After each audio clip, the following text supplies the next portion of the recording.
Welcome everybody to the One to Go Show presented by Dirt Track Supply. Find us YouTube, Facebook, TikTok, Snapchat. Give us a like there right now. Episode 151. It is Bert Lehman who is capless. It is Ryan Aho with a cap, and it is Puka with the visor. Welcome to the show, boys. Hey, glad to be here. And, we were talking before the show. Nobody's going to notice. You got a couple blemishes. It's okay. It's okay. You're still, compared to all the other sports shows out there that I watch, you're the ugliest host of a show that I've ever seen. And this ain't helping. Rudolph came 2 months early. I mean, holy mackerels. What is going on? I feel like a teenager. I'm spending too much time on TikTok. Well, you got to get that fixed before putting together them OnlyFans videos that you do. Just kidding. Don't be looking them up. I don't think you really have. Subscribe. All right, so episode 151. We'll start with our blast of the past as we always do, brought to you by Impact Health Sharing. Ryan. Yeah, and we got to talk a little bit about Dirt Track Supply. Yeah, sorry. Now, we got to give the Tri-State Late Model Series champion a little bit of love over there in Watertown. So huge thanks, of course, Ron and Trevor, everybody at Dirt Track Supply in Watertown. Just great people. They're such ambassadors to racing. One thing I noticed with Trevor this year, and I really paid attention a lot, man, he's got a good attitude, right? He's always smiling. He's always happy. I saw him over at Watertown. He's like, what did you say in the mic when I did that? I'm like, I said I didn't really see it. And he kind of laughed. He had a bad night, but he's, he loves racing, and that's why they help out so much. And so if you need to get parts, you need to get stuff done, get a hold of those guys. They'll take good care of you. DirtTrackSupply.com. All right. Like I said, blast of the past, episode 151, Impact Health Sharing. Ryan. Yeah. So we'll jump on over to that. It is getting to be open enrollment season. Business owners. Puka, this week, just a couple days ago, I actually helped a friend of mine transition over from traditional health insurance to Impact Health Sharing. And they're saving somewhere about $15,000 a year savings, right? That's a ton of money. A lot of race car parts. Yeah, a lot of race car parts. And let's be honest, we know a lot of people that are pretty much paycheck to paycheck, even business owners. They don't have a lot of extra money to put towards other things. Well, one place you can look is look at your healthcare. If you're paying a big chunk of money, I might be able to help you. Get a hold of me. We'll see what I can do. Can't promise you nothing, but it's been really good. So 151 and 51. Either one of you got either number? Either one of you got 151. Let's start there. I do not have a 151. You? So I think so. So my buddy Lauren sent me over a picture, and man, I'm not 100% positive. And he's like, I got to slide that over so I can see both of you. A little technical difficulty. There we go. That's better on my end. But he said, I think this is Lance Burt. I think Lance Burt for sure ran 51, but I think he might have ran a 151 modified. Driver from down in Chippewa Falls, Wisconsin. It's been several years since he's raced.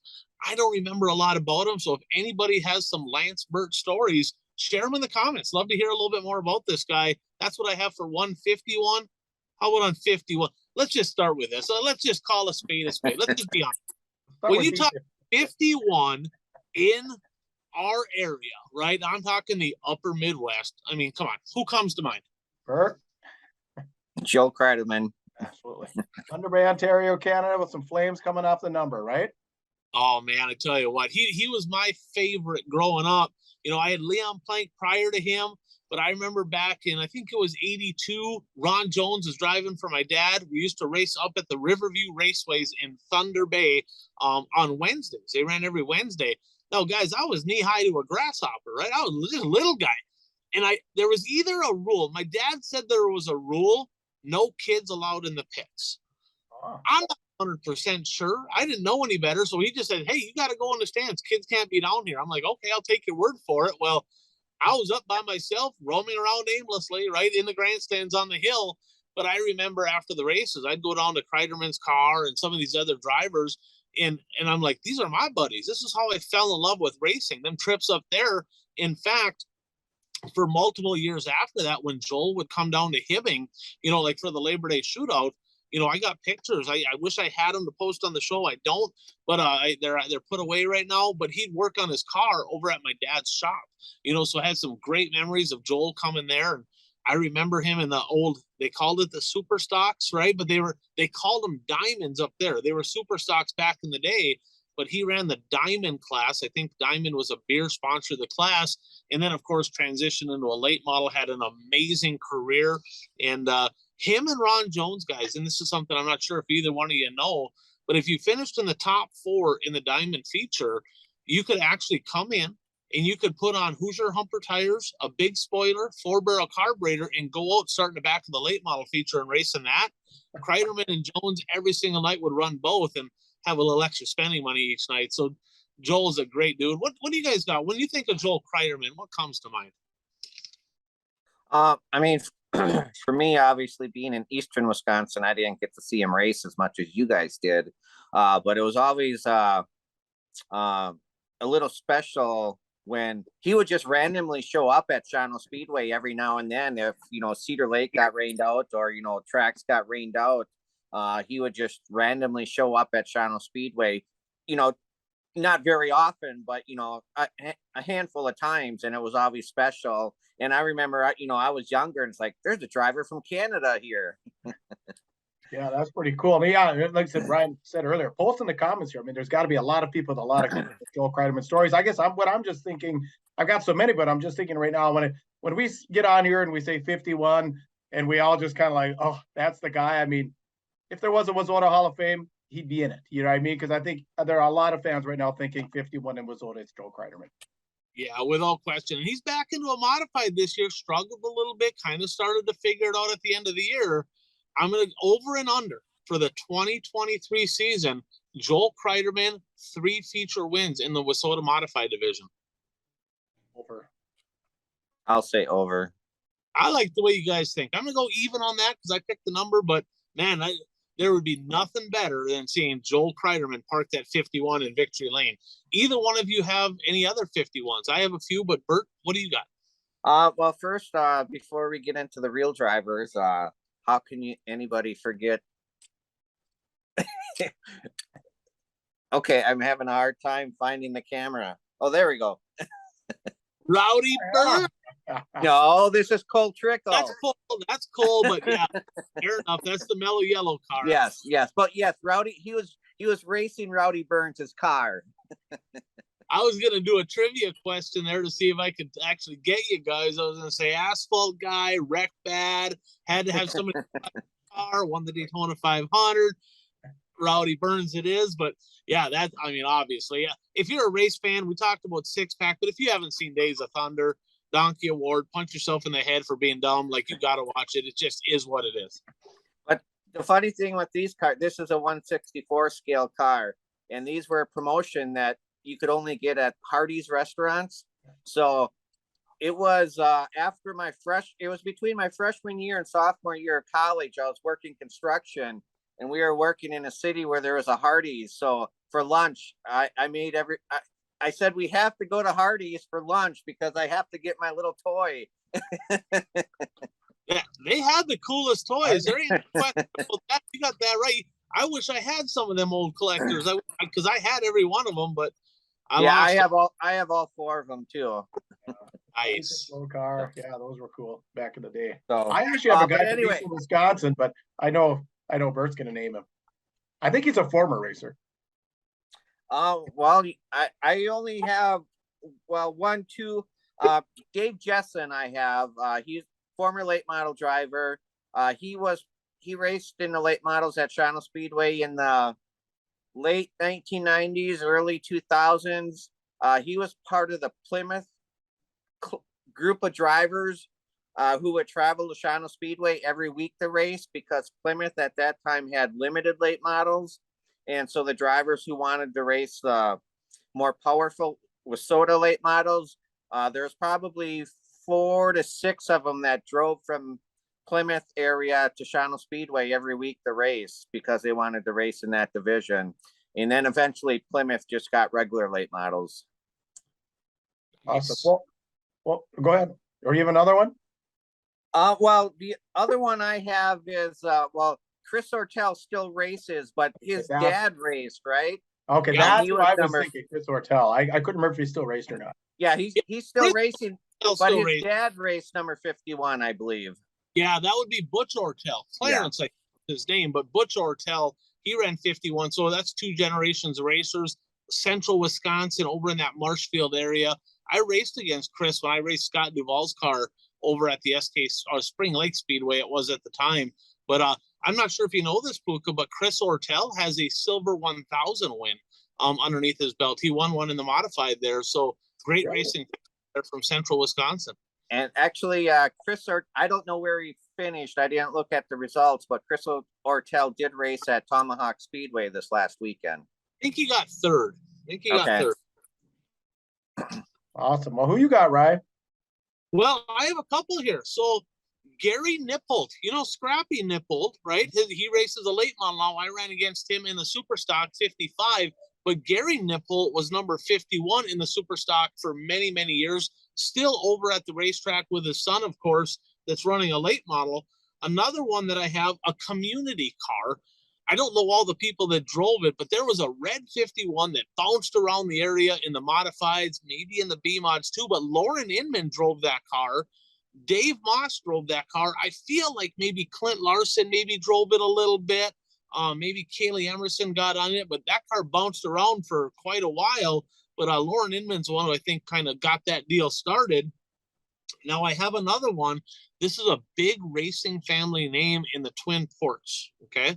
So there was a driver by this. I'll just put it this way. A driver with this last name, former driver with the last name, owns Old World Meats. Oh, Residlo. Mark Residlo. Do you remember that? No. Yeah, he ran super stocks, he ran late models, he ran modifieds. It was called dirt car conversions. Kind of, I think he was a pretty hands-on guy. Paulie it was too. But Mark Residlo, a guy that won a lot of races and was very involved, helped a lot of people. I think he built several cars down in the Duluth area. So Mark Residlo, if you guys got stories about him, I got lots of pictures of him, but that's a guy that's been around for a long time. Somehow, I'm not really sure how, through marriage somewhere, the Nelsons, like Daryl Nelson's family and Residlo's family, they're all related somehow. So like, yes, I mean, when you look at it, there's like, you think the Lillos have a lot of people in racing? The Residlo Nelson clan, they got way more people in racing than that family by a long shot. So I tell you, it's a big legacy down in the Twin Ports for sure. Oh, that's awesome. All right. Any more? No, that's it. Let's move on. All right. Let's move on to you and some exploring over the weekend. I got to run here real quick. You start telling your story. I'll be right back. Hang on.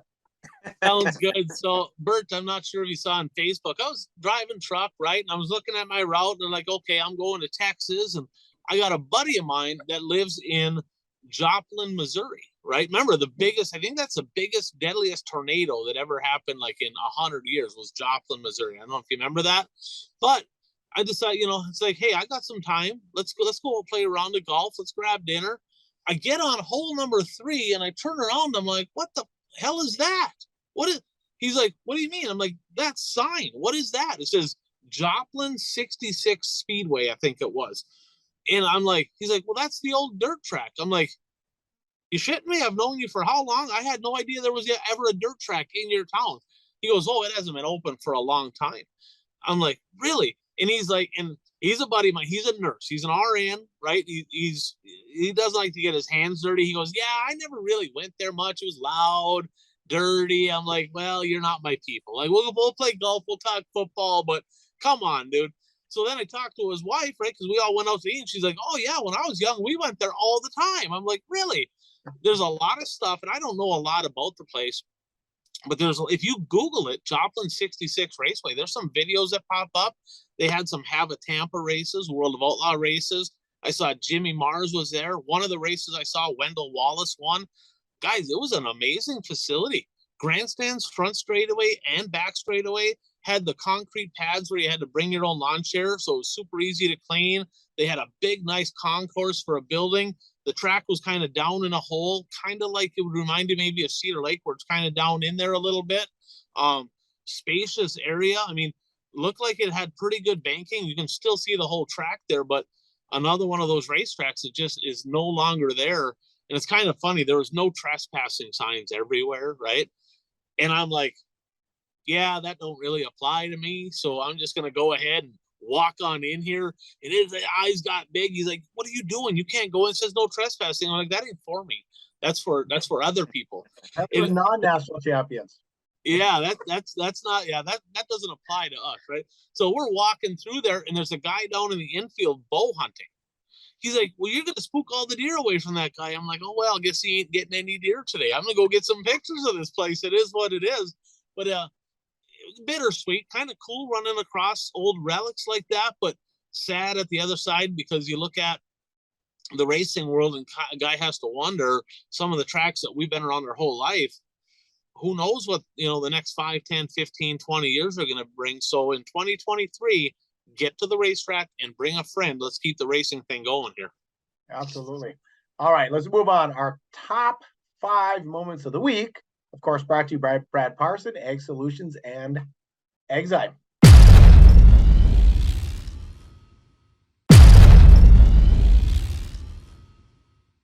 Exide. So I was talking to John Tardy today, and he actually got some of that product. Now, he don't farm, right? But he's got a really big area, right, where he actually has a food plots out there. He says this stuff grew like crazy. He says it absolutely worked. He goes, if it works this good on my little food plot up in northern Minnesota, I can't imagine what this stuff would do when you actually apply it to like real crops in real fertile areas. So and I talked to Brad, and he said, "Hey, it works. I mean, we have the data, they have the numbers, right? Not just what people say. Talk to him, get a hold of him. He's got the numbers to actually be able to get you real data. So get a hold of Brad. He has good products there. Get it in your spray packages for next year. You'll be glad you did." All right, awesome, perfect. Thank you, Exide. All right, starting number 5, World of Outlaw late model title goes to the one-man band. Yeah, I tell you, tip of the cap. Huge congratulations, Dennis Erb Jr. Had a great weekend as well, right? I mean, he ran up front all 3 nights this weekend, didn't get a win. I think he had a 2nd, 3rd, and 4th this past weekend, but he locked up his first ever World of Outlaw late model championship. And, he's been doing it for a long time. He doesn't have a big crew, right? He's not maybe on the biggest budget. He's got a little money behind him, but not the hugest budget. So to me, I'm kind of a fan. It's kind of fun seeing a guy like that win a big series like this. So congratulations to him. Anything you guys want to add on Dennis Erb Jr.? No, I mean, I just want to, I agree with you. It's good to see somebody like him win a championship. Obviously, Chris Madden and Brandon Shepard didn't follow the tour this year, but still to win a championship over a long haul of a season like this is an accomplishment, no matter what. And everybody, he's known as a one-man band, but he's also known for having the female crew chief, who actually her family lives in the Shawano area. Her dad used to race at Shawano Speedway. Yeah, that's what Heather Line it is, right? Yes. Yep. Yeah, she gets right in there, and I tell you, he'd be the first one to say that he couldn't get to where he is without her help. So that's a team effort for sure. Yeah, I think it was a popular win. He's been at it a long time. One of the real gentlemen, nice guys of the sport. So congratulations to Dennis Erb Jr. Number 4, new rivalry in the Wazota Superstock division. I tell you, the best race of the weekend this weekend, not the street stocks, super stock action. They went topless. We'll talk more about the topless in just a little bit over at Ogilvie, but they both started back away, 4th, 5th row, and Sobraski drove to the front, kind of moved off the bottom a little bit. Dexton Cook for the 2nd straight trip over there, because remember, he should have won the Fall Classic. Muffler fell off, right? He started deep, drove away. Got the lead again on the bottom. I'm not sure why, but he moved up, let Shane by, kind of like, hey, go ahead. I'll pass everybody on the bottom. Just go back ahead, have the bottom. I'm like, what the hell's he doing? Now, I talked to some people, and not really huge fans of each other, right? So rumor has it that Dexton's trying to decide right now what he's going to do for 2023, okay? So the options are maybe move up. He's talking maybe moving up to a late model. And he says, if I move up to a late model, it's really going to be so Sabraski can go ahead, win another super stock title, because over the last month, Dexton Cook's been faster. He has. Shane Sabraski, but Dexton, I think, is more hungry. If he stays in the super stock for next year, sorry, Shane, but word on the street, you ain't winning any more super stock national championships. That's going to go to Dexton Cook. He's trending up, 7A trending down, even though 7A won, schooled him a little bit. Keep an eye on that 7A 78K deal here moving into 2023. That could be a fun one. Well, that's actually the only feature that I did watch from Ogilvy. And the 78, I think he changed his line a little bit on the last lap because Sabraski was running the lowest you could run, and 78 tried to take that line away, but didn't take it away totally. And I think that kind of messed him up a little bit. Right. He's hungry. He had a hell of a good year. Second in the national standings. Of course, Sabraski won. And it's not quite the same as the 71A2 rivalry or 110 at the time, right? But this one could get pretty good. I mean, I think it's going to get pretty heated. They both race hard, but 78K, it's kind of like the old Burdick, not afraid to ruffle a couple feathers. All right, number 3, the PA Posse dominates out in PA, World of Outlaw sprint car action. And that was a cool deal. We're going to talk more about that event in just a little bit. But, Bert, did you watch that race? Did you watch the highlights from I watched William? The highlights, yes. I mean, 1, 2, 3, all posse, right? You had Lance DeWeese, Brent Marks, Anthony Macri. This is the crown jewel of 410 sprint car racing in the state of Pennsylvania. $75,000 to win this one. And no World of Outlaw regulars on the podium. And they even got candy bars, right? They have candy bars there that are posse versus the World of Outlaws, especially rap fundraiser candy bars. This is a real deal. This is the biggest rivalry in all of dirt track racing by a long shot. The posse versus the Outlaws. The posse has whooped the shit out of them in 2022. Yeah, well, and I just want to make a cut. This isn't about this race, but just convey how well known the Pennsylvania posse is just around the Midwest. Even this was probably at least 5 years ago. I was at a Brewers game in Milwaukee, and we were tailgating, and we're actually tailgating next to some race fans. And they said that they go to a lot of sprint car races, and they brought up the Pennsylvania posse, when we were tailgating in Milwaukee, Wisconsin. That's a real deal. And I think that needs to be played out more. There's nothing like that in late model racing. There could be maybe with the Illinois group, but this is a real deal. And the PA posse, I tell you what, they're up here right now, and they got to be feeling pretty good about themselves to end 2022. All right, number 2, Lance Matthews makes headlines this week. Oh my gosh. First win since August 4th, 2018 at the Cedar Lake Speedway. So 19, 20, 21, 20, that's a little over 4 years. And really over a 3-4 year span there, he only had a couple wins. So, a couple weeks ago, Old Timers Tour, we had Jeff Spacek get it done. Now we got the Old Timers Tour here. Lance Matthews getting it done. Webster City, Hamilton County Raceway. I tell you what, congratulations, Lance. He's been doing it forever. One funny story. Remember the old Fox, speaking of tracks that are defunct now, remember the old Fox Ridge Speedway in Arcadia? Yeah. So actually, we're talking about Kreiderman, so it's us 3, right? So I was running 3rd, 4th in the late model, and I broke something in the fuel pump, and I parked it up on the top of 1 and 2. Yellow's out, and here comes Lance. He just yard sales me. I'm like, what the hell was that? Right? I'm mad. Now I'm like really mad because I didn't have any money, so I tore the shit out of my car. So they had a nice big building up on top of the hill where concession where you go to get paid, and Lance and Joel were talking, and I'm like, Lance, what the hell were you doing? Like what? And I don't know if you remember, but he had thick glasses. He had surgery. Right? Yeah. And he took the glasses off and goes, here, you try to look through them. I'm like, shit, I got nothing.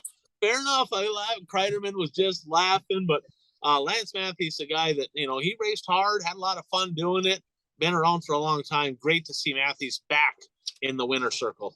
Absolutely. All right. And number 1 this week, Cade Nelson scores his first career win. Not a big one. Or, Ryan, was it? Well, here's the deal. So he's at Tomahawk, right? Crate late models, USRA late models, right? 7 cars. I think only a couple finished or so. But here's the deal. It's his first win. Okay. So that race, not very meaningful, right? I mean, it's his first win. My first win in a super was at Bemidji, right? So whatever, same kind of deal. But here's the deal. It's a legacy thing, right? It's a legacy thing. In the Twin Ports area, or even northern Minnesota, okay, maybe in Hibbing it's a little bit different, but when you get to Duluth Superior, is there a more recognizable name in dirt track racing than the Nelson family? Right now, it's probably, at one time I would say it was the McMahons, maybe 20 years ago, but right now it's the Nelsons. Yes, I would agree. McMahon's are right there too, and there's a few others as well. But Nelson's, I mean, everybody. Billy Nelson, first ballot Hall of Famer. Daryl Nelson, first ballot Hall of Famer. He, out of all the people in postseason here in Wissota, he might have had about the best postseason. He was on the podium, won vote every single weekend. I mean, he was phenomenal. He's still good, but now it's that next generation, right? The third generation. Daryl Nelson, he could care less if he races. He loves racing, wants to be involved, done it for a long time, works his tail off, and he's like, I kind of do it. The kids like it. You know, that's kind of why I do it. Now, when Cade Nelson really starts taking off and he's able to maybe start racing a regular late model, not sure what his plans are for next year, I can see maybe Daryl Nelson saying, you know what, it's time. It's time. I don't know how I feel about that. I still like watching Daryl Nelson. He's one of the guys out there that you don't know if he's going high, low, crossing over diamond. He'll move all over the racetrack. He's a hunter, right? He's fun to watch, right? Cade Nelson is going to give all the whole Nelson fan base in the Twin Ports somebody to cheer for hopefully the next 20, 30 years, right? So super excited about that. But, you know, sometimes things happen, right? You think football. A few years back, Brett Favre, he was the guy in Green Bay, right, Bert? Aaron Rodgers took over. We saw how he's looked the last few weeks. Maybe it's Jordan Love time. I'm not sure. Okay, I'm not sure. Maybe it's out with Aaron Rodgers, in with Jordan Love. I don't know, Bert. You tell me. That could happen, right? We saw Brady, the old timers. Matthew's kind of showing, hey, I'm not ready to quite give it up yet. I'm still winning. But, you know, you even talk about everything, right? Everything has a new changing of the guard. The Wissota board, right? Probably need to get rid of a handful of people out of there, get some new blood in there. Everything has that. But you start looking. Another person we've talked about, right? We talk about Buzzy Adams. There's a driver right there, Buzzy Adams. He's still phenomenal. He even said so in Victory Lane at the Red Cedar Speedway, right? He wasn't sure. He told us. Yeah, but what's he race 10 times a year? And he's still fast, right? But I think he's ready to kind of move on to that next chapter when his kid Blake Adams starts racing. Is he going to be done? I think so, right? So, I mean, let's think about this. When you look at the new racers, right, the people that are out now, most of them are family members of somebody that raced, right? There's not a lot of new people coming in, lots of second generation drivers. But Bert, in your area, who are some third generation drivers? You know, of course, we have Cade Nelson and Blake Adams. That's 2 third generation racers that are getting their career started here. Who are some drivers in your area? Third generation, maybe fourth generation? I believe Kyle Verdant is a third generation driver. If he's not a third generation, I mean, he comes from a racing family. He's had uncles and, you know, lots of family members racing. A lot of second generation drivers, but I'll let you think on that. On that. In our area, right? And you can shout some out if you remember, but Watertown, you got Schmitz, of course, Jay Schmidt, real estate by Jay Schmidt. You have Big Al Schmidt still racing. Jay Schmidt raced for a stint, had some concussion issues from some wrecks. Trajan Schmidt, very talented driver. He's kind of starting his career off in racing. You got the Carlsons over in Grand Rapids. You had Ted Carlson, Tim Carlson. Now you have Austin and Dalton. You got the Brokings, Big John Broking, Bob Broking, right? Now you got Johnny Broking. You have we'll get into a couple more I have in a second, right? You got the Finkbones, George Finkbone, Chad Finkbone, Chasten Finkbone. Now let's transition, right, into some generational drivers, maybe that change things. So I guess we got Reboards in there. Jack Reboard, Rookie of the Year for the Wissota Modified Division. He's a 4th generation driver, right? But then you look at people like Donnie Lofdahl. Well, Donnie Lofdahl is a 3rd generation driver because it's Don Rosine, right? And then that next generation had Donnie Rosine and Steve Rosine. But the daughter, Tammy, her son, of course, Donnie and Craig, that goes by Lofdahl now. So let me ask you this. So you got Lofdahls, Kofsky's kind of got the same thing. That generational deal, is it more, I mean, not that it's not meaningful because it's a whole family, but is there more of a legacy left if it's maintains that last name other than like a Johnny Johnson and then the grandson's Travis Budislavich? What do you think? Oh, I think so. But I think the bigger thing is you got to keep the number. You got to keep the number. The number stays in the family. But yeah, I mean, the name just because of the name. I mean, it is different. Factually, you can't help that because I'm sure there are fans that go to the races and don't know that Travis Budislavich is Johnny Johnson's grandson. But the number is the big thing. And even if you can keep it a little bit of the same, I mean, if you could hang on to a sponsor, that'd be nice. But even that kind of that same color scheme. I mean, you kept the 71 A, and your dad had a lot of blue cars, and you started out with some black and kind of blue cars, so you kind of kept that relevancy. And then you had some red cars. Your dad had some red cars too, but I think the number's the biggest thing. What do you think, Bert? Yeah, I mean, me personally, I like it when generations have different numbers. I don't necessarily my way of thinking is it's yes, you're part of a generation, you're part of that generation lineage, but you want to be yourself also. So that's why, I encourage people to have their own number. I mean, like when Nick Avalink, when he started racing IMCA Modified, he was number 32, but then he eventually switched to number 15. But yeah, I mean, I think keeping the color schemes close to throughout the years is good also. Nesbitt Blue, perhaps, maybe a little Nesbitt. Lucas Kofsky's got the Nesbitt Blue #1, right? You think about the Kopp family, right? You think about the SpaceX family. Get into NASCAR, you got Dale Earnhardt, and then has anybody in the history of racing ever created such a huge fan base as Dale Earnhardt Jr., right? When Dale Earnhardt passed. So this is a big win, right? This is, to kind of come full circle. This is a big win. This is the first of many. He's won in the go-kart stuff, right? But now getting into a race car. Cade Nelson, remember that name. Blake Adams, remember that name. Chasten Finkbone, remember that name. This is the future. Get to know these drivers. It's going to be fun to watch them, that next generation growing up here. All right. Comment. A lot of good stuff there. Our top 5 moments and a little bit of commentary there on the different generations. Now we're going to move on to a quick recap of this week's, brought to you by none other than buyraceshirts.com. So t-shirts, sweatshirts, maybe even visors, caps, winter caps. We've been saying for a couple of weeks, Christmas is coming, so you want to take care of your fans. So no orders too big or too small. They got the design work all taken care of right there. Just jump on their website, buyraceshirts.com. It's real simple. Just go through the process, checkout, credit card, easy. Like I said, large orders, small orders, everything in between, buyraceshirts.com. All right. Talked a little bit about Ogilvy. Let's go back to the topless. So Ogilvy goes topless, right? When they first came up with this event, they're like, topless at Ogilvy. All I'm thinking is, I've been to the Wissota 100. I've been up in turn #1. I'm like, this event is going to be awesome. Highly disappointed. Maybe it's too cold. I'm not really sure. If you know, you know. Okay? If you know, you know. We'll just leave it at that. Modifieds, kind of cool. Clayton Wagman is a wheelman, and he's really good at the Big O. I don't know if you guys noticed, but he had number 96. He had a throwback body for his father-in-law, Jay McDonald, who obviously builds some really good race cars, right? but he was very, very talented race car driver back in the day as well.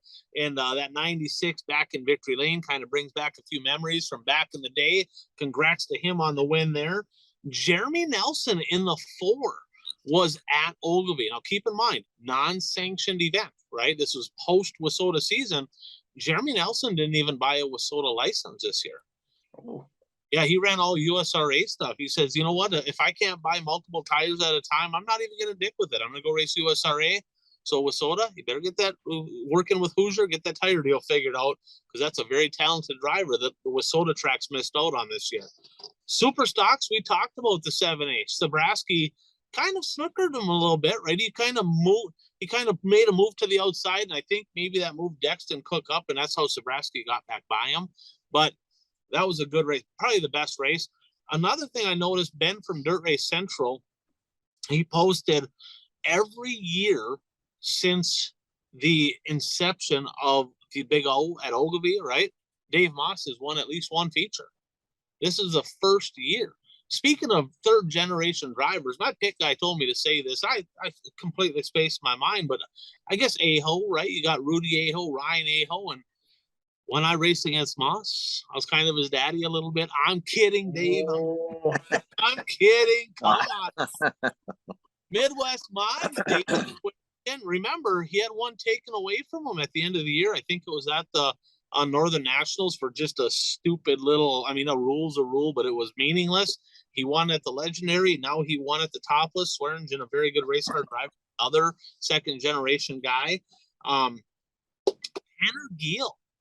I didn't look here. I should have looked it up. Might have been one of his best finishes of the year. He got a top 5 finish. Tanner Giel, second generation guy. Todd Giel, his dad, 5th place finish in the Midwest Mods at Ogilvy.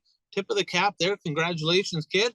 Hunter Van Gilder, grandson of Butch Madsen. He actually won in the street stock division.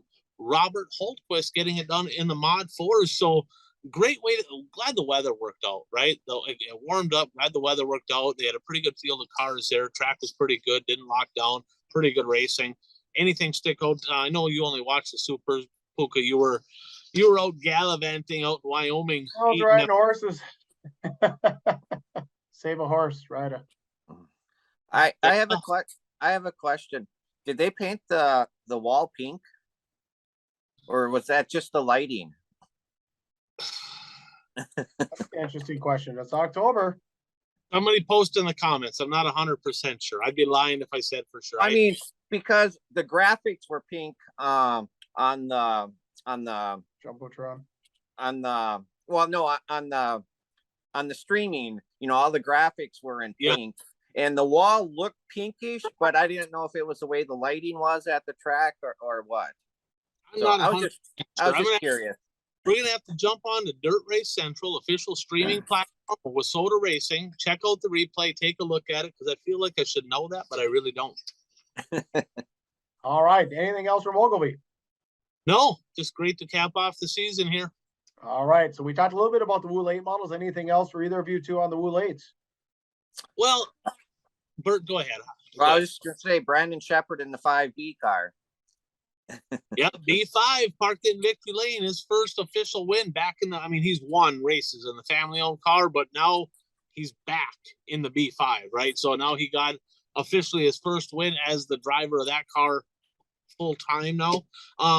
But we'll talk a little bit more about him. Chase Youngins won night number 1, kind of a little bit of a snoozer over there. Night number 2, that's when the B5 won. But Billy Moyer Jr., speaking of old guys, right? Speaking of Lance Matthews getting it done, Billy Moyer Jr. was sporty. If you haven't watched the feature from 81 Speedway, that was the best of the 3. Him and Gustin and Brandon Shepard, you could have thrown a blanket over them through the middle of that race. I mean, you had no idea who was going to win. It was actually multiple lanes of racing.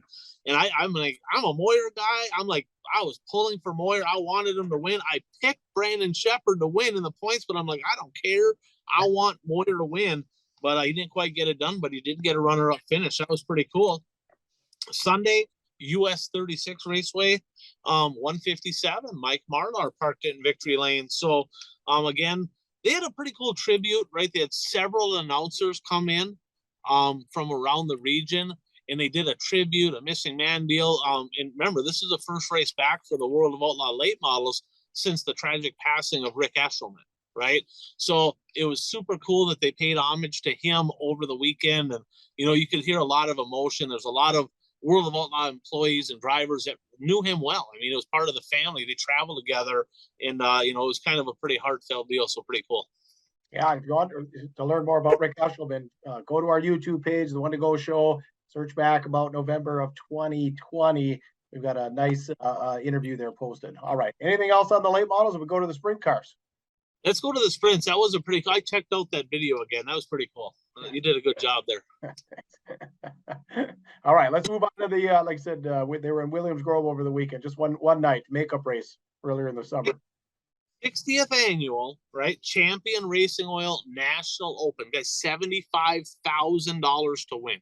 Puka, I know you're gone. You didn't get a chance to watch this. Bert, did you watch the highlights of this race? Yes, I did watch the highlights, and Lance DeWeese was very lucky to win, because if that one caution doesn't come out after the one restart, I don't think he wins that race. Yeah, Brent Marks went by him, and it looked like it was going to be over. Then they not only did they go back, then they had to go single file, and it was like, yeah, you know, it's like that was my pick was Brent Marks. I didn't pick Lance DeWeese, right? I picked Brent Marks, but the posse was 1, 2, 3. So a couple things that happened there. So Brad Sweet DNF'd, right? He DNF'd. So he actually gave away. He had like almost 100-point lead just a few weeks ago. It's down to 16 points right now. Okay, he got 27th. I got a question for you guys. So here's how the points format works for the World of Outlaw sprint cars, right? It's a 4-point difference between first and second. Okay, and it's 2-point difference from their back to 24th, and then from 24th back, it's the same points. Makes no sense to me, right? So he got 27th.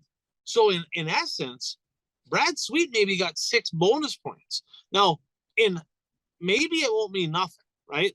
But if in fact Brad Sweet holds on and wins the championship by less than 6 points, it's $200,000 to win the World of Outlaws title, $100,000 for second. Would you be a little bit bitter about the fact that why is it the same? It should be different. It should be 2 points separation all the way back, not just to 24th. That makes no sense to me. Yeah, that is interesting. I guess I didn't know that. How many cars did they start? 30? I think they started 28. Okay. Yep, and it's a big track, you know. Yeah, it's fun, yeah, you can fit but it.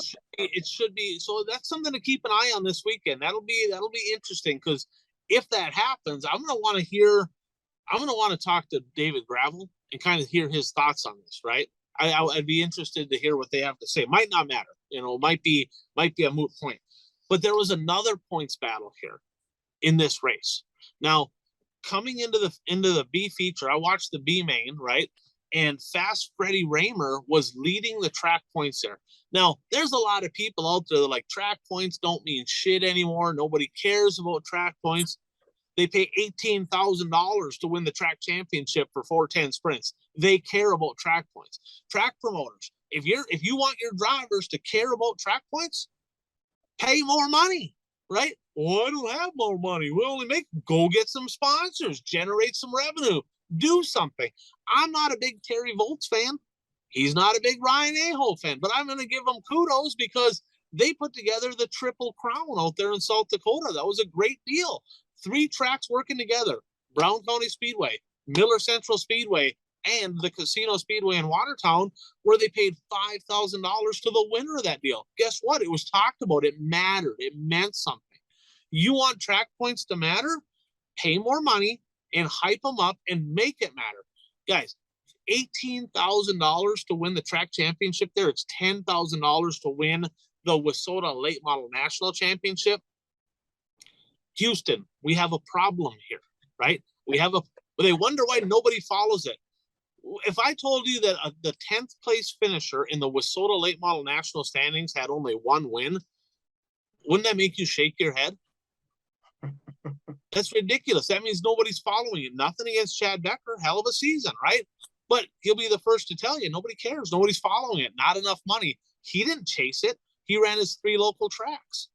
He just had a great year at his local track. So with that said, Freddie Raymer, all he had to do was make the feature. That's it. And it was one. Didn't make the show. Okay.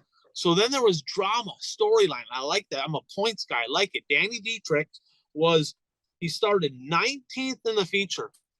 If he got to 9th place, they tied for the championship, split the money. There's no tiebreaker. If he got to 8th, he stole it from right underneath him. Guess what place he finished? 8th. He got it done. He got it done. So Dietrich started 19th, drove to 8th, took the championship, $18,000 payday, make track points matter. Show me the money. Get some money out there. Make it matter. And this right here, probably one of the bigger track point purses I've ever seen. Pretty cool deal over there in Williams Grove. Anything else on the sprint, Bert? Yeah, I just have one thing. You had one thing that when I was watching it, one thing that I heard the announcer say, because did they have a fuel stop during the race? Because they did. The announcer said that those cars burn a gallon of fuel a lap. Yeah, then he changed it later. He said, well, about a gallon a lap. Because it But was still, I mean, even if it's close to a gallon, that's a lot of fuel in one lap. That is a lot of fuel. A lot. The cushion was about halfway up, big half mile. They were wide open on the pump, and they're like, there's no way. So then the question at the end of the race was, is somebody going to be light? Right? On the yellow there about halfway, did they actually fill the fuel cell, or did they just put enough in there to get to the end?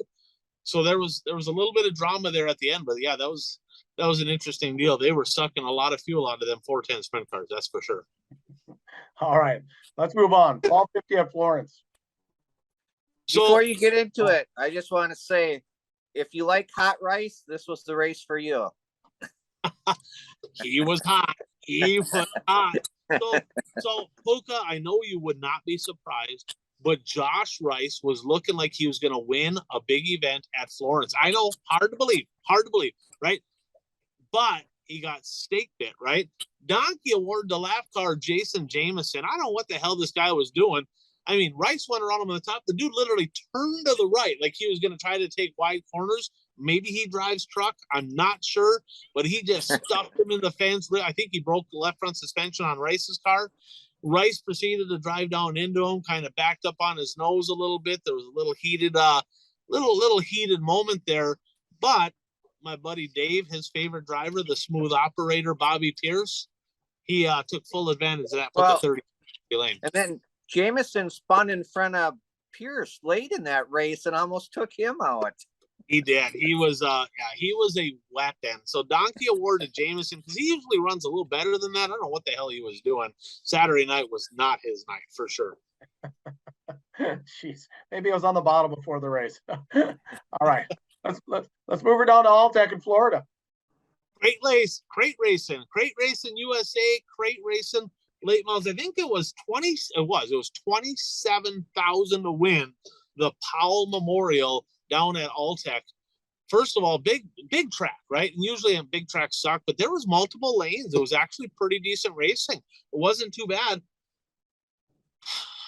Kyle Bronson gave one away. I was just going to say, I mean, Bronson could have kind of redeemed himself on the season that he's been having this year. And I mean, not only did he give it away, but I mean, he fell back a couple of spots with 7 laps to go on a restart.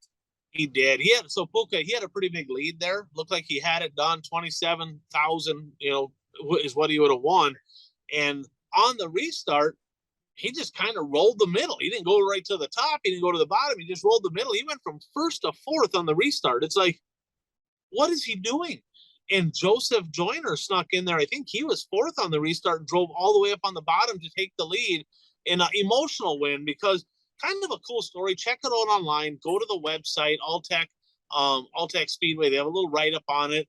But the Powell Memorial, it's about their family member. I think daughter died, and they've been doing this memorial race ever since. And I think it was the dad that was down in Victory Lane, and there was some tears down. There's a pretty cool moment, actually. Awesome. All right. Fall Classic at Why Not? Mississippi, I believe. Why not, man? Why not Mississippi? Right. So this is Rodney Wing's track. The time I was racing down in East Bay, Rodney Wing was down there in a modified, talented driver. So did either one of you watch this race? I did not watch this one. I saw a heat race. You did what? I saw a heat race. You saw a heat race. I saw a heat race. From a garage in Wyoming, I saw one heat race. In between. So Turbo proved why Turbo is not Jonathan Davenport. He's not T-Mac. He's just not at that caliber. He's fun to watch. He's exciting, but he's just not smart, right? I mean, literally, if you're going to go race a race like that, 10 grand, 12 grand to win, whatever it was, you're going to take a look at who was there last year. You're going to look at it and be like, where did the winner win all year long here? Right around the bottom. He's got the lead, and he flailed around the top until he gave the lead away. Spencer Hughes snuck by him, took it, and then he finally went down to the bottom. He was over driving, and it's like, man, Turbo is fun to watch, but one has to wonder if he thinks at all behind the wheel of that car.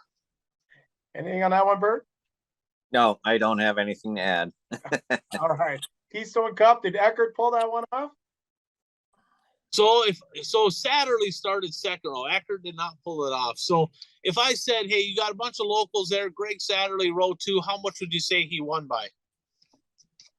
Lapped everyone.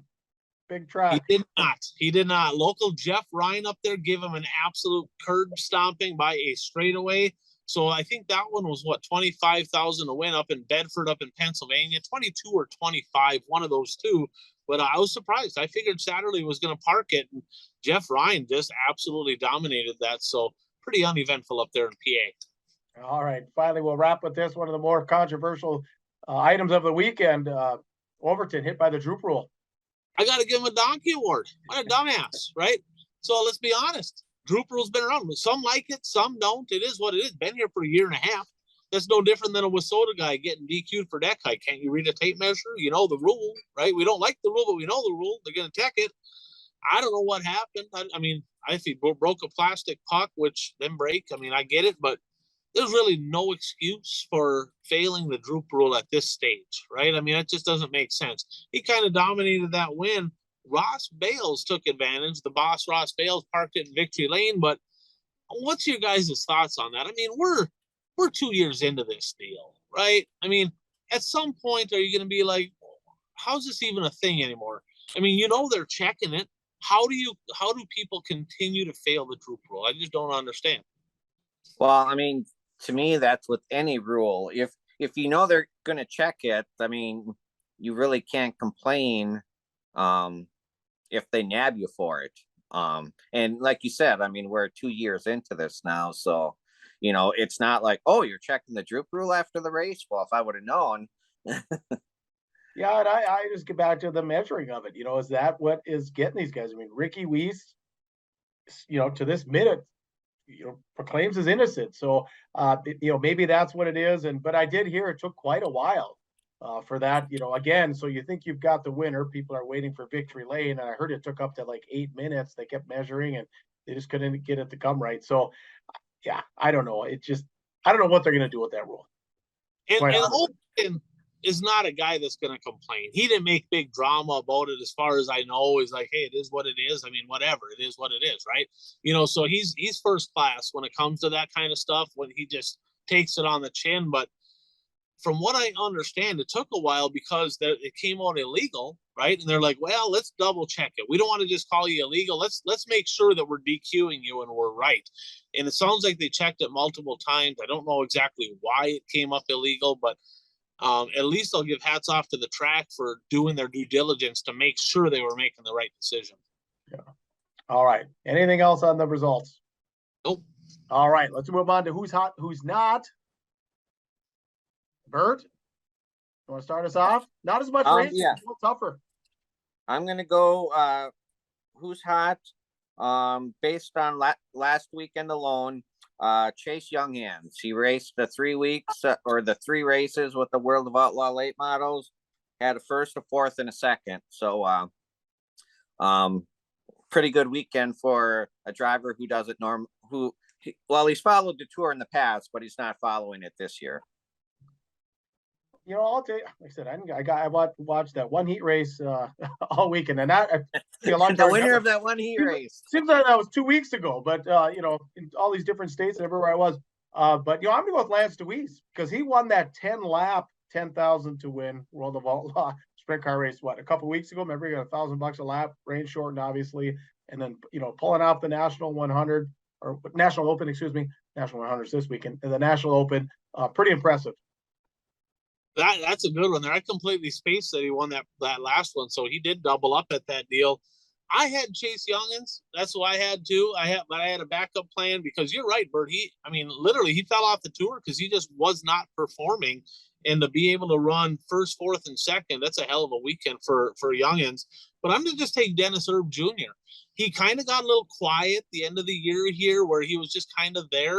But to kind of go out in style, a second, third, and fourth this weekend, didn't put it in victory lane, but he ended the season, kind of put an exclamation point on it, and now they're going down to Charlotte. He's already got it in hand, so congratulations again to the one-man band. Yeah. All right, Bert, who's not? You got to go with Brad Sweet. I mean, he had over 100-point lead, and it's down to 16 now with 1 weekend of racing left in Charlotte. So it's going to be an interesting finish to the season. And I mean, we've talked about this all season, wondering how he's stayed in that top spot because he's not the Brad Sweet of the last few years. Yeah, I agree. That's for sure. Yeah. And you know, the World Racing Group's got to be pretty excited though, that it's down to 16 points. So they definitely got some storyline for the TV coverage and everything going to go on down in Charlotte. Well, since I didn't see any racing, I'm going to go with Tyler Erb. I'm taking Ryan's. Like I said, I did see that heat race, and he won the heat race on the high side, and that's why I'm wondering if he was up on top. I believe, if I remember right, he did win the heat and he won it on the top. But like I said, just a pretty subpar season from potentially one of the up and coming stars in dirt late model racing. He's still fun to watch. Though. But yeah, he's definitely slumping. I had Brad Sweet. I'm pretty sure that Bert is copying me a little bit. I should have copied his points because he's whooping the shit out of us, right? But I'm gonna go off the cuff then, and I'm gonna go points championships in WISSOTA Auto Racing. Okay, I know WISSOTA board members and promoters listen to this and listen up. Okay, they're a joke. Nobody follows them. They're not important. Guys, I look back at the social media for WISSOTA, and they didn't even mention a points battle until the points battle was done. Yeah. How little value they placed on it. They didn't talk about it all year long. They get to the end of the year, only 2 races left. Here's the points battle. There ain't no points battle. It's over. Well, why is there no points battle? Because financially, it don't make sense, right? It didn't before. $18,000 to win a track championship at Williams Grove, $10,000 to win a national championship in your premier class in WISSOTA. That's a national title. Not to mention the track championships pay nothing, right? I'm a points guy. I love championships. I love the storyline behind it. Promoters, WISSOTA board, right? You want to make racing better, figure out a way to generate some funds, not on the pocketbook of racers like WISSOTA's done for the past several years. Go out and generate some income to make the championships pay more, right? Some people said, well, 10,000 is enough. Fuck it is. The 10,000 ain't enough. What are you talking about? You spend more than that in tires. What the hell are they talking? Especially next year if the tires go up. You got to pay more. It's been the same pay for 25 years, and the costs are triple. It didn't make financial sense then. It really don't make financial sense now. Get off your butts. And if you don't want to get off your butts and do something about it, resign, quit, walk away. Let some people get in there that are passionate, that want to grow this organization, and get the drivers some dang money because they deserve it. All right. Well said, Ryan. Awesome. All right. Time to move on to our locks of the week. And our lock of the week every week, Ryan, is Real Estate by Jay Schmidt. Oh, it sure is. I mean, like I said, that 3 generations of racing out in Watertown. The guy's great guy, great family. I mean, super fun to be around. I didn't get enough of a chance to be around him this year as much as I'd like to, so gonna have to make it out there and visit with them guys again. But the fact is, if you need real estate transactions in the Watertown, South Dakota area, land, commercial, residential, real estate by Jay Schmidt, absolutely your lock of the week. Great guy, smart business guy, been doing it for a long time. Get a hold of them. All right. Let us know if you agree or disagree with our who's hots and who's nots. Place it down there in the comments. Now we'll move on to the last lap, brought to you by Zuli's Race Engines. Not much racing going on, Ryan, but did they manage some wins? Not that I know of. I'm kind of looking here, and I don't feel like they did. I was kind of looking to see if maybe they parked it over in Tomahawk. I don't know, maybe Jeanette's got one of theirs, but I didn't see anything on Facebook. But well, we've talked all year. We've talked all year. There's been plenty of wins. If you can't beat them, join them, because I tell you, they may not have got a win this past weekend, but they got some national championships to be proud of. They've had a lot of wins over the year, a lot of big wins over the year, and they're going to have a hell of a lot more in 2023. Absolutely. So get a hold of Frank. Like I said, some of the top performers in Wazota all year run Zuli's Race Engines. Okay, you were just talking a little bit about the Wazota board meetings are coming up. Well, before we do to that, well, who's our locks of the week, right? You kind of jumped ahead. That's what I was wondering. Puka kind of. You talking about Jay Smith, the donkey or the Puka? Getting tired. Getting tired. He's getting old. So Puka, we'll start with you. So since it's fresh on your mind, who's your lock of the week? I'm going with Terry Phillips, one of the U.S. MTS races down in the Midwest, lower Midwest over the weekend here. Bert? I will go Dustin Sorensen will win one of the 3 U.S. MTS races. Ooh. I was going to say, if you said what I was going to say, I was going to come across the screen, because that's 3 in a row.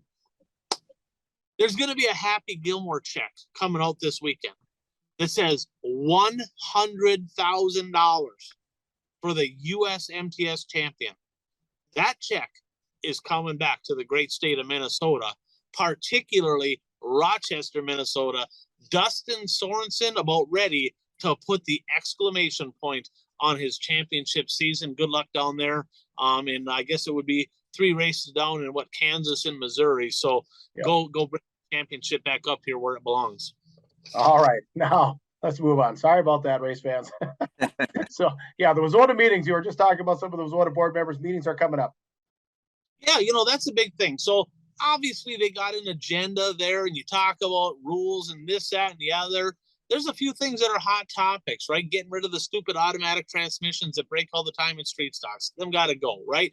They're talking maybe some safety stuff moving in. Getting rid of the stupid wheel sticker.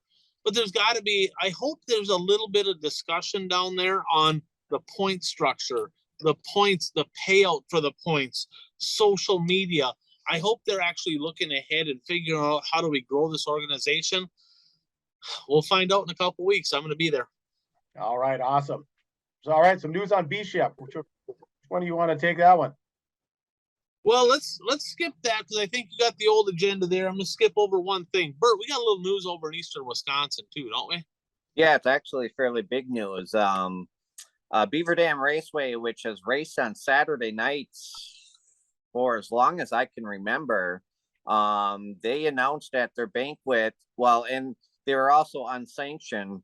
They announced at their banquet they will be sanctioned by IMCA next year, and they will be racing on Tuesday nights. So that's pretty big news. I mean, they raced on Saturday nights, and in eastern Wisconsin, you had Shawano, Plymouth, 141, and Beaver Dam all within 2 to 3 hours of each other racing on Saturday night. So with switching to IMCA and switching to Tuesday, they're hoping to get more cars. I think switching to IMCA, they'll get more cars, but I don't know if they'll get more cars switching to a Tuesday night. So it'll be interesting, and we'll see how it shakes out next year. Well, you could see some IMCA national champions come out of that area. Yeah, that will help the drivers in eastern Wisconsin if they want to pursue a national championship. And actually, it's funny you say that, because today IMCA released the point standings for the season. I don't know if these are their final point standings, but I looked at the 4 divisions that race in this area, and I only found one Wisconsin driver in the top 10 in any of those divisions in the national points. So it sounds to me like a track that might be moving more to a streaming model than a fan model. You know, you get on. Beaver Dam is dead set against streaming. They have signs that really. Well, I don't know if they still do, but this track would actually had signs that they didn't. If they saw you with your phone recording the race, they would come over and say, no, don't do that. Oh, wow. Because a Tuesday night, Monday night, Tuesday night, that's perfect. I mean, that was, like I said, that was kind of what XR and Barry did. They run a lot of those races on Monday, Tuesday nights. Mm-hmm. Yeah, we'll find out. We'll find out. All right, where do you want to go, Moran? Yeah, well, we can go to B-Shep. Okay. You go ahead. Well, B-Shep and Riggs, right? Riggs Motorsports, B-Shep, the family-owned team, they're merging here for the 2020. We knew that he was going to the B5, but now they merged together with Riggs Motorsports, who's going to field 3 cars. That's going to be, of course, 4, I think. That one, and then Brandon's dad, and then Riggs, both of his boys, I don't remember their names, but both of the Riggs boys are going to run as well, probably a little bit more on the limited schedule. He has not decided if he's going to run Lucas or World of Outlaws, going to get through speed weeks and decide. I did hear today that he's not planning on bringing the B5 down to Charlotte, which kind of surprises me. Yeah. Well, did Huddy race it? I think Huddy raced it last weekend somewhere, didn't he? The Rocket won and got a few laps on it. It might have been Cherry. Yes. I don't know. I'd have to look that up. I didn't see anything, but maybe I'd have to look that up on my race pass. Sounds like Huddy is bringing the Rocket 1 down to Charlotte. He's going to run Rocket 1 down there, but then he's going to jump back into the 71 for a couple races to close out the season as well. So that'll be, he's kind of bouncing back and forth here to end the season. Okay. Yeah. Well, speaking of Huddy, Moran to double down. Silly season continues. Did you see this news, Bert? Yes, I did see this news. Go ahead. What did you find out? Well, yeah, Devin Moran, who I think was on last week's show, we mentioned that he had parted ways with his old team, and the press release that I had read on that departure, he sounded like he already had a deal ready to go. He just needed to cross the T's and dot the I's before he announced it. Well, this week he announced it, and yeah, he's going to Double Down Motorsports, the team that Huddy used to race for. So we'll see. I believe they're going to follow the Lucas Tour next year. They also announced. Yeah, that's what they said. Yeah, I think I heard that too.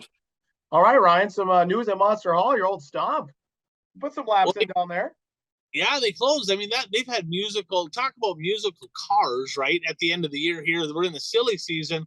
Monster Hall has had musical owners, right? The place it's changed hands. It seems like every third year it's changing hands.